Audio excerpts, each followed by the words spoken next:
Hello, I'm Robert Costa, and this is the Washington Week Extra, where we pick up online where we left off on the broadcast. The Justice Department filed court papers today to salvage the Trump administration's latest travel ban. Earlier this week, federal judges in Hawaii and Maryland blocked the executive order, saying temporarily blocking visitors from 6 predominantly Muslim countries violated the First Amendment. Carol, is the White House prepared to take this all the way to the Supreme Court? That's what the president says, that he'll fight it all the way to the Supreme Court. They filed, notably in Maryland, not in Hawaii, which gives them a different set of judges to review. And it's obviously Maryland ruled slightly differently than Hawaii did. But this is a president, if you heard him this week, he's really irritated that he watered down, as he said, this ban, and now it's still being challenged because he didn't want to water. I mean, he even said, let's bring back the old ban. But there were a lot of problems with that, and they had to make some changes, and they did, to try to get it to a point where it wouldn't be so vulnerable in court. And a number of ways that they did that, they dropped Iraq, which is obviously an ally to the U.S. and was very upset by this, and they said it wouldn't apply to current visa holders. But you have a president who was persuaded to do that, and then when he gets handed a ruling like this, then is upset and wants to go back to what he originally wanted to do. How do you just think about the strategy when you hear from your sources at the White House? In terms of how they're going to... Is it the Justice Department handling it all, or is it a political strategy of trying to revise it from... Well, there's two. They have to fight a legal battle, and then they have to fight the battle of, public opinion.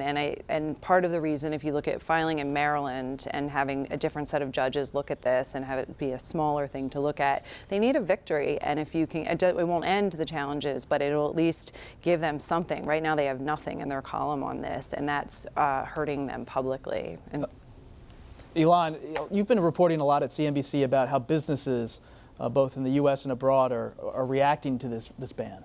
Yeah, so, there are a lot of social and moral and legal questions around the travel ban, but President Trump sort of presents himself first and foremost as a businessman, and businesses do not like the travel ban. In fact, I think it was 55 technology companies filed an amicus brief in the Hawaii case supporting the lawsuit against the travel ban. They are really worried about how this could impact their employees. The names included Kickstarter, Lyft, Airbnb, Pinterest even joined in the fight.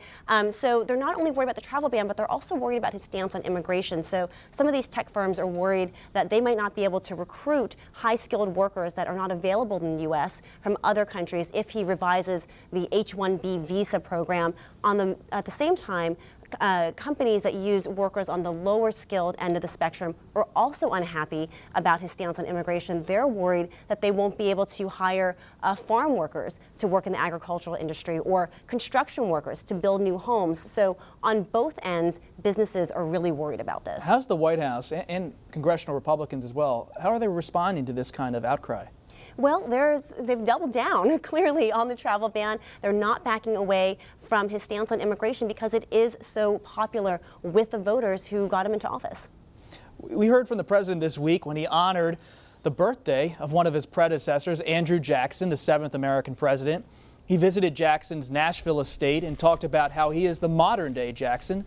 But Peter, Jackson is an icon of the Democratic Party, and the comparison is a bit complicated. It is more complicated. Look, both of them were wealthy men who styled themselves as populists, and they both took on the Eastern establishment, and they won office despite obvious, they both beat the biggest dynasty of their era, right? John Quincy Adams for Jackson, the Clintons for Donald Trump. The difference, of course, is that Jackson actually won a majority twice of the popular vote.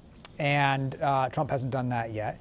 And Jackson had been a senator, had been a member of the House, had been a member of the, had been a general, and had led in big circumstances. We haven't yet seen whether or not President Trump can translate that business experience into this kind of political environment. But he was willing to embrace Jackson, even with Jackson's the